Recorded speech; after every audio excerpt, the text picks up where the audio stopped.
dice de esta manera muy maravillosa. La Biblia dice, hermanos, que había habido un mal año para las cosechas.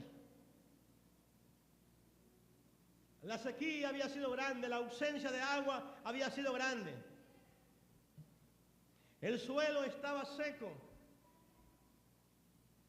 Ya estaban áridas las tierras abiertas de la sequedad. Con grandes esperanzas habían trabajado los agricultores, los agrícolas en Israel. Habían trabajado la tierra con mucho esfuerzo. Y en la primavera habían sembrado. Y habían sembrado gran cantidad de semillas. Hay una antípoda, una cosa contraria, opuesta en estas escrituras para nosotros. Hay muchas personas que no tienen la cultura de sembrar en ninguna área, pero al menos reconocer que el pueblo de Israel, los agrícolas, el pueblo de Israel es eminentemente agrícola hasta el día de hoy.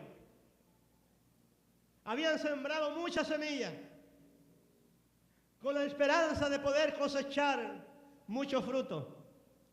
Pero sucede una cosa, hermano. La Biblia dice que no es del que quiere, sino del que Dios tiene misericordia. La Biblia dice que si Dios no guarda su casa, en vano trabajan y guardan. Y aunque ellos habían hecho un esfuerzo extraordinario sembrando semillas, la Biblia dice que no hubo lluvia, que hubo una sequedad terrible y que ellos habían sembrado muchas semillas con la esperanza de recoger muchos frutos. Pero la lluvia de la primavera no llegaba. Las plantas se marchitaron. Los olivares y las viñas, que es el cultivo propio en Israel, y el trigo, estaban casi sin fruto.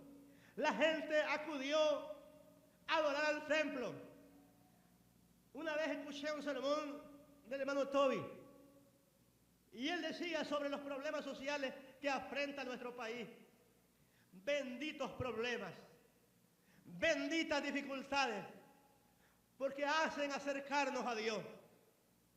El pueblo de Israel había estado en abundancia. Se prepararon en la primavera para una tremenda cosecha. Prepararon la tierra, sembraron muchos granos, pero la Escritura dice que no hubo lluvia. La primavera, hermano, fue seca y no hubo lluvia en Israel. Y cuando ellos vieron que el fruto, la cosecha no había dado fruto, corrieron a la casa de Dios a reclamarle a Dios. Hay muchas personas que no diezman, no ofrendan, no trabajan en nada, no invitan a nadie. A veces no vamos a poder ofrendar, no vamos a poder dar diezmo, pero tenemos un teléfono, llamemos a los seres queridos, animémoslos a la iglesia, oremos por las personas. Hay personas por las que hay que orar grandemente. ¿Por quiénes? Cuando usted ve que alguien se ausenta de la iglesia y que no era su hábito ausentarse. Ahí hay mucho trabajo que hacer. Hay que darle horas, minutos de rodillas al Señor, intercediendo por esas personas. Por eso es que los problemas muchas veces son buenos, porque nos hacen humillarnos, nos hacen reconocer que Dios es Dios y que Él es el Señor de la tierra también. Y que Él es el Señor del dinero que está en el banco. Él es el Señor de la gente que le da fuerza a la gente que está trabajando en los Estados Unidos. Él es el Dios de la humanidad. Él es el gran yo soy. Uno de los grandes nombres y atributos de Dios es el gran yo soy. No se lo puso ningún hombre. Él se llamó el gran yo soy. ¿Sabe por qué? Porque el día de hoy todavía Él sigue siendo el gran yo soy. Sí. En otras palabras, no podemos hacer nada sin Dios. Nada. Jesús lo dijo gritando a alta voz. Sin mí nada podéis hacer. Ni siquiera educar a un hijo que apenas está creciendo. Ni siquiera, hermano, enseñarle la palabra, porque el niño no quiere oír de eso. Ni siquiera, hermano, podemos darle un alimento sano a los hijos. Dios tiene que estar de por medio nuestro y nuestra familia para nosotros crear familias en victoria. Familias que puedan ser altares para Dios. Necesitamos al gran yo soy. Usted no debe de afligirse y yo no debo de afligirme demasiado cuando hay vacío de algo en casa, cuando falta alimentos, cuando falta algún recurso que también no es ni vital. Pero usted debe de afligirse y yo debo de afligirme cuando el gran yo soy no bendice mi vida. Cuando no me dan ganas de orar, cuando no me dan ganas de ir a la iglesia, cuando no me dan ganas de leer la Biblia, y ahí hay de afligirse. Eso no hay que permitir que pase. Hay que acudir como lo hizo la nación de Israel, que al faltar la cosecha, corrieron al templo y le llevaron la queja al Señor.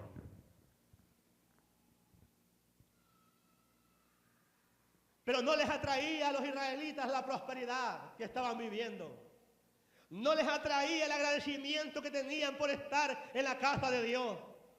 Les atraían los problemas a la iglesia. Fueron los problemas que los llevaron allá al tabernáculo.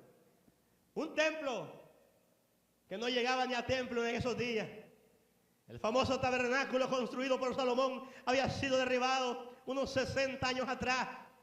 Aquella estructura, aquella joya antigua había sido destruida.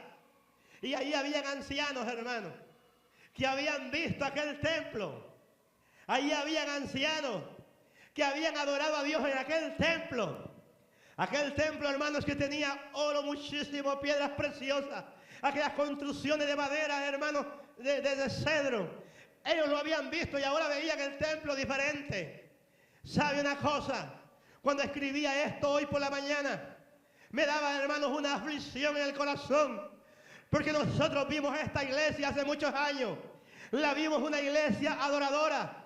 Vimos una iglesia, hermanos, no estoy hablando de la estructura física que hemos tenido, nunca hemos tenido como iglesia de Dios de la profecía en El Salvador, buenas estructuras. Pero he visto una iglesia adoradora hace mucho tiempo. Vi una iglesia sacrificial. Vi una iglesia que ayunaba. Una iglesia que oraba. Una iglesia que se amaba. Ahora lo que yo veo en esta iglesia de la profecía son rivalidades. La gente no se alegra porque el otro hermanos crezcan. La gente los pastores no se alegran porque hayan iglesias que estén prosperando. La gente ya no tiene amor. Oh, hermanos, el tabernáculo de Dios está destruido hoy en día. Pero no importa que el diablo haya hecho daño. Desde este lugar podemos levantar una trinchera, sacrificar nuestras vidas, derramar nuestro yo en la presencia de Cristo y adorar a Dios con todo el corazón. No hay demonio que se pueda parar en la presencia de Dios. Ahora van a celebrar, agradecer 20 años o 18 años a un hombre. Los que tenemos 20 años de estar en esta iglesia, conocemos que hoy tenemos cantidad de iglesias que no son ni la sombra de lo que eran hace 20 años. Y yo tengo nombre, San Miguel no cabían 100 personas. Yo compré con mi esposa 100 sillas metálicas, o mi esposa y yo más bien para no dañar la gramática. Y se compró muchas cosas, pero se compraron 100 sillas de metal. Cuando esas 100 sillas estaban llenas, había que poner las plásticas y las bancas y se llenaba más. Eso hace 20 años. Ahora publican una foto de 15, 30 personas. San Sembra, San José, Gotera. Pero eso si hablamos de números. Pero si hablamos de amor. Pero si hablamos de poder, que los enfermos se sanen. Eso, hermanos, era una gran bendición constante. Gloria a Dios, porque aquí hay gente que no vio eso en la iglesia, algunos quizás lo vieron, pero hay un ministerio de intercesión donde se está levantando el poder de Dios. Hermanos, si alguien no se mete, por favor usted métase más. Dios lo va a juzgar a usted por lo que usted no hace y lo puede hacer. Dios lo va a juzgar a usted y a mí por lo que hemos dejado de hacer. Pero tenemos que volver y reconstruir ese tabernáculo espiritual. Una iglesia que se ame, una iglesia que trabaje para Cristo, una iglesia que sea un cuerpo. Tenemos actividades masivas y un solo rebaño ya no se canta. Porque el ambiente no lo permite. Yo lo sugerí para la cumbre, lo sugerí en otra actividad masiva hace 3 años. Pero la gente no lo sabe ya, entonces pongamos, proyectémoslo. Pero tenemos que tener unidos si queremos crecer. Eso le pasaba a la nación de Israel. Aunque ellos están hablando de un tabernáculo material construido por Salomón, me da a mí la idea para ver este tabernáculo que yo vi hace muchos años. Yo vi jóvenes de esta iglesia que hoy ni cristianos son, pero cuando usted va y se los encuentra, Yo me encontré a Gilberto Chicas una vez en el John F. Kennedy de Nueva York. Él no está perseverando. Y apenas me vio, me abrazó. Se alegró tanto. Y me dijo, ¿y qué de Toñito? ¿Y qué de Amílcar? ¿Y qué de Miriam? Preguntándome por todos los jóvenes que un día estábamos de rodillas, sábados a sábados en vigilia y domingos en ayuno. Eso era toda la semana. Y el día domingo a las 9 de la mañana en la plaza frente a la lotería de Gotera de cartón. Gente llena de amor, dispuesta a pagar un precio. Gente dando toda su vida, todo su tiempo. No teníamos dinero, pero dábamos lo que teníamos, dábamos nuestro tiempo al Señor. Dábamos nuestro tiempo. Yo era uno de los que lloraba porque no podía ofrendar. Yo era uno de los que lloraba porque no podía diezmar fuerte. Yo era uno de los que me sacrificaba y lloraba de rodillas al Señor porque no podía aportar en las necesidades de la iglesia. Pero dábamos lo que teníamos y lo dábamos con fuerza. Caminábamos lo que fuera necesario. El culto tenía un espíritu y un ambiente que usted no se quería ir. No había aire acondicionado. En un lugar como 6 veces más pequeño que aquí nos reuníamos 80 personas. Era casi de estar presos. Había que estar de pie para caber. Pero la gente no se quería ir después del culto. La gente tenía unción, tenía llenura. Había administración. Hermanos, la Biblia dice, Dios es el mismo ayer, hoy y por los siglos. Podemos volver a la senda antigua y que nazca un espíritu. Ahora ni teniendo carro llegamos a tiempo a las iglesias. Los hermanos que viajan en carros propios no llegan a tiempo tampoco. En los microbuses nos da pena pasar temprano porque no están listos. Pero no era así al principio. Ese tabernáculo se ha deteriorado. Ese ambiente espiritual no está hoy. Pero es el ambiente, es el cristianismo que ha desmejorado, porque Dios sigue siendo el mismo ayer, hoy y por los siglos. No esperemos que se termine toda la cosecha. Gloria a Dios, hay jóvenes. Gloria a Dios, hay bendición. Estuvimos en un campamento nosotros, no sé si habían unos cuantos jóvenes, pero estuvo muy bonito. Y yo dije a tiempo, si no, esto no se arregla, el otro campamento se cae. Hubo un campamento más grande, pero ya sin unción. No quisieron arreglar el asunto. El otro campamento tenían como 80 jóvenes a nivel nacional. Hay que arreglar esto. No vamos a arreglar los problemas nacionales, pero vamos a arreglar los de nuestro hogar, los de nuestras vidas. Y si nosotros ponemos lo que nosotros podemos hacer, que Dios tenga misericordia del resto. Pero vamos a levantarnos en poder. Lo que la iglesia hizo ayer fue grande, fue maravilloso. Allí publicamos la foto. Revise si algún pastor le ha puesto me gusta. Y no estoy molesto, estoy diciendo la verdad. Estoy diciendo que hace falta amor y que se ha desvanecido la gracia de Dios. Pero si a usted no lo aman, si a mí no me aman, la obligación nuestra es amar, es servir. Yo no voy a recibir premios porque a mí me amen, pero voy a recibir porque yo ame. Usted es igual. Levantemos familias fuertes. Familias en victoria, crezcamos en el Señor. Hermanos, a mí me desvanece ver el ambiente espiritual. Personas que a peinarse llegan a la iglesia. Por educación les decimos, hermano, por favor, no haga esto, no salga. Porque entonces nos quedamos sin gente también. Y queremos que tal vez con un amor suave y una disciplina suave ir mejorando. Pero no vamos a llegar al cielo así. No vamos a llegar al cielo, necesitamos sacrificarnos más. Venir a la iglesia a no interrumpir y no ser interrumpidos. Y si un día andamos mal, porque nos va a pasar a todos, va a haber desgano espiritual, va a haber decaimiento espiritual, tenemos rodillas para doblarlas delante de Dios. El libro de 2 Crónicas 7:14 dice, si se humillare mi pueblo sobre el cual mi nombre es invocado, y lloraren y buscaren mi rostro, y se convirtieren de sus malos caminos, entonces yo Jehová oiré de los cielos, perdonaré sus pecados y sanaré sus tierras. Dios quiere ayudarnos, Dios quiere bendecirnos. No esperemos caer en la crisis que habían caído la nación de Israel.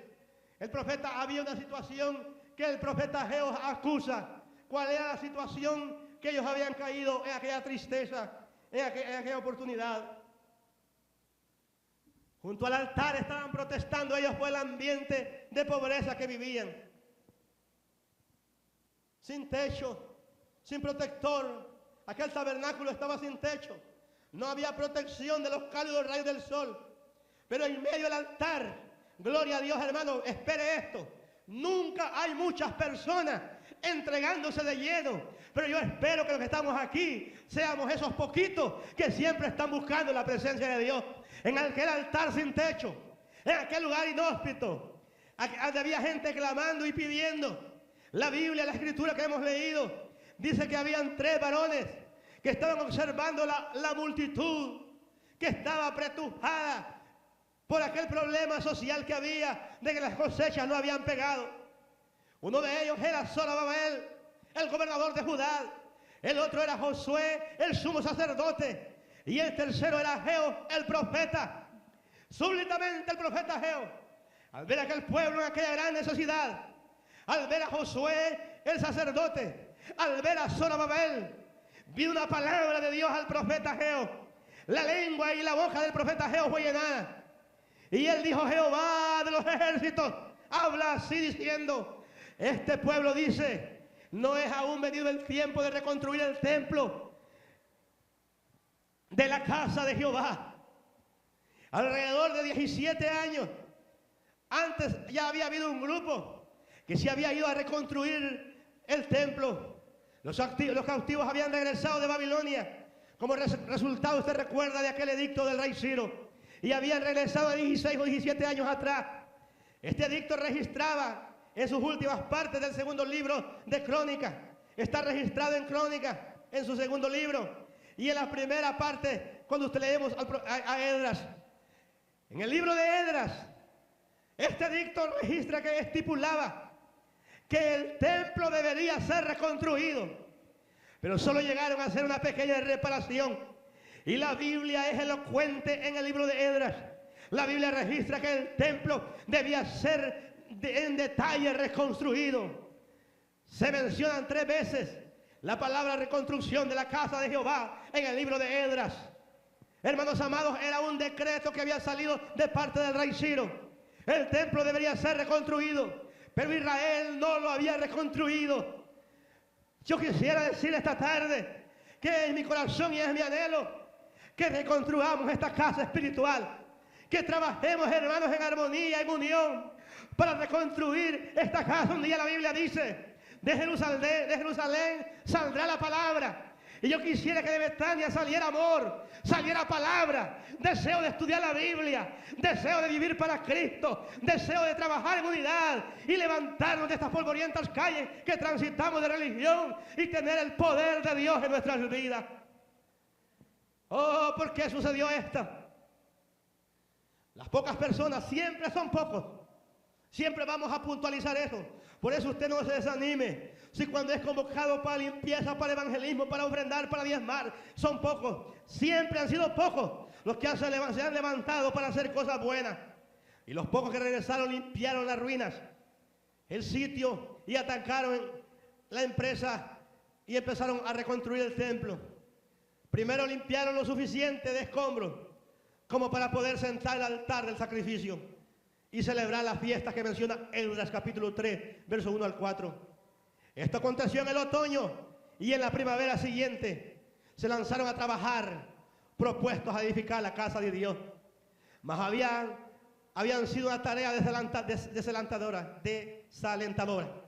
Cuando se terminaron los cimientos, Esdras capítulo 3, versos 10 al 13 dice que celebraron la fiesta. Hay personas, los israelitas se conformaron, hermanos, con erigir el lugar del tabernáculo de adoración. Levantaron la parte del altar, y media vez estaba el altar, dijeron: con el altar basta, y dejaron de reconstruir y celebraron la fiesta del Purim, y allí, hermanos, se quedaron.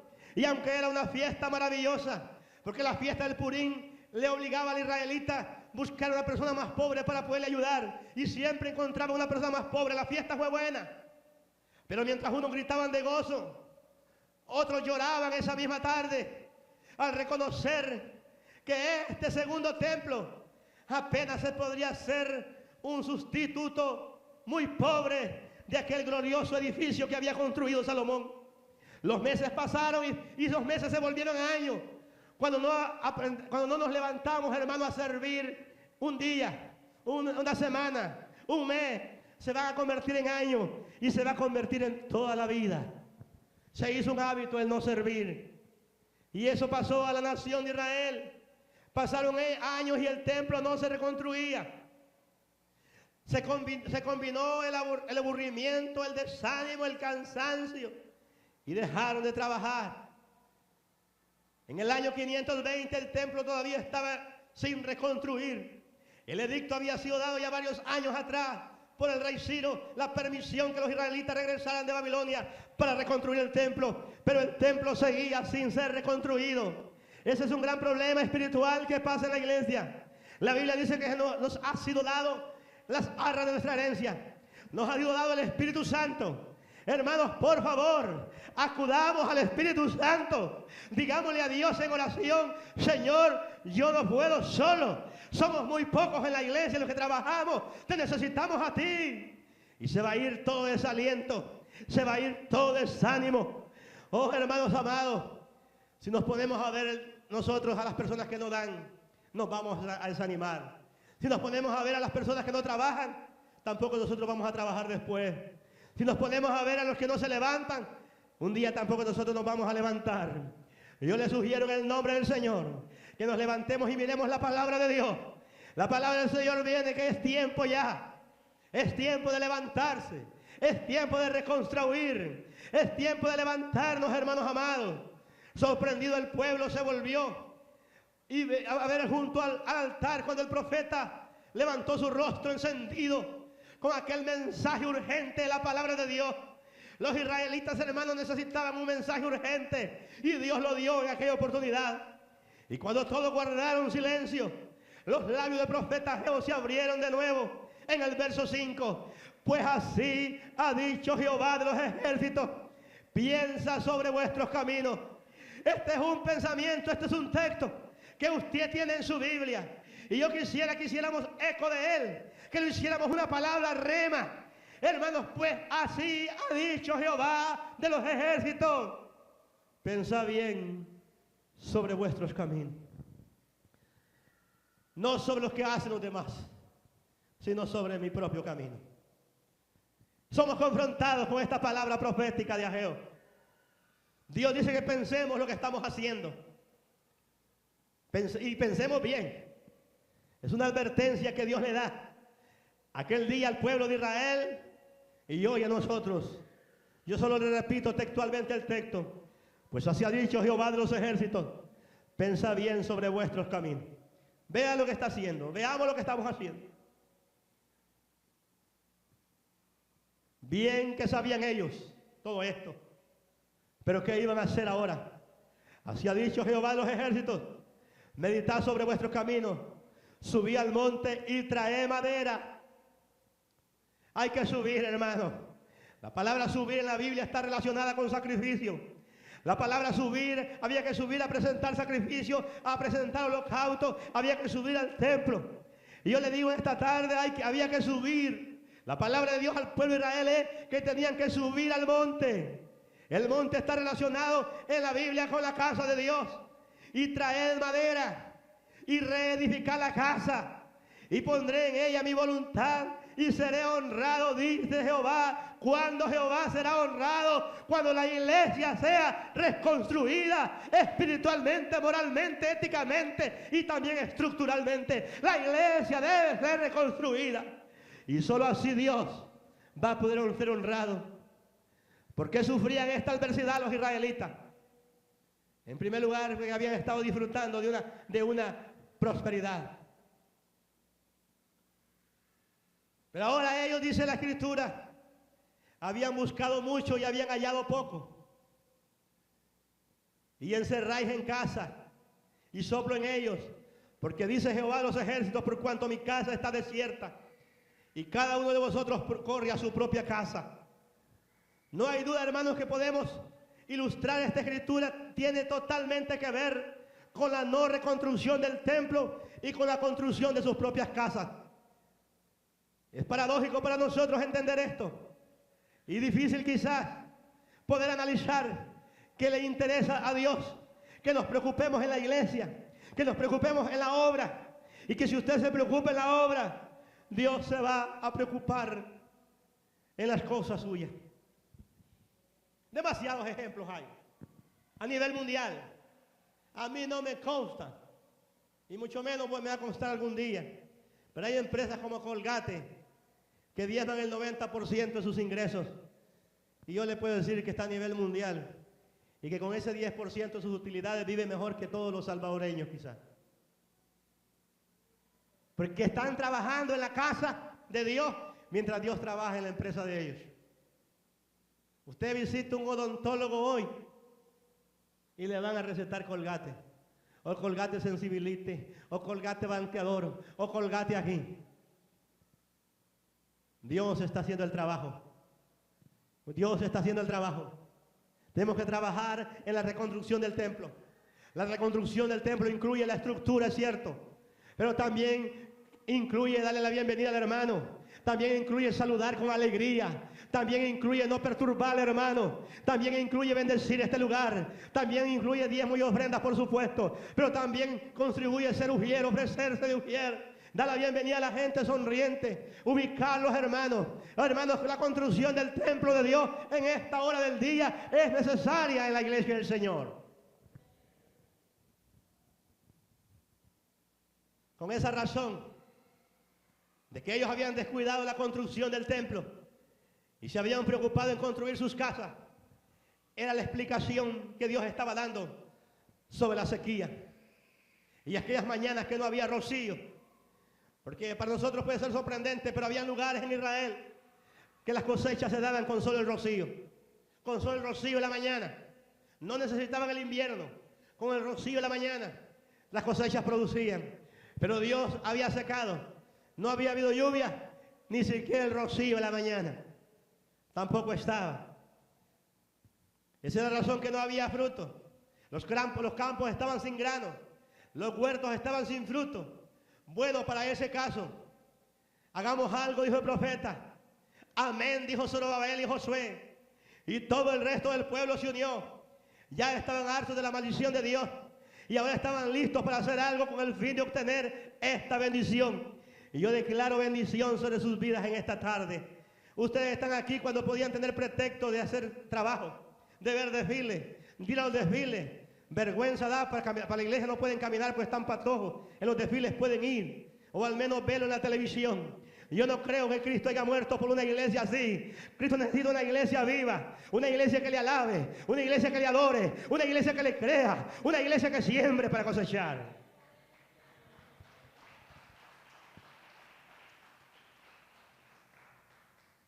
Tan pronto como el profeta notó la buena disposición del pueblo y la obediencia, vino un nuevo mensaje a la nación de Israel. Vino un mensaje de estímulo. ¿Sabe por qué? Porque Dios es celoso, pero Dios nos perdona. Dios es celoso, pero está esperando con las manos abiertas que vengamos a Él nuevamente. Entonces Ageo, enviado de palabra de Jehová, habló el mandato de Jehová al pueblo diciendo: yo soy con vosotros, dice Jehová. Qué excelente palabra la que Dios trajo al pueblo de Israel. Cuánto necesita lo recóndito en nuestras vidas. Cuánto necesitamos nosotros sentir ese consuelo de Dios. Cuánto necesitamos creer esa palabra. Yo soy con vosotros, dice Jehová. Agarre esa palabra suya. Agarre esa palabra para usted. Dios le dice: yo soy con vosotros. Gloria, si vamos a terminar el culto ya tenemos reglas que seguir y quizás ya no es tiempo. Oremos al Señor y despedimos el culto.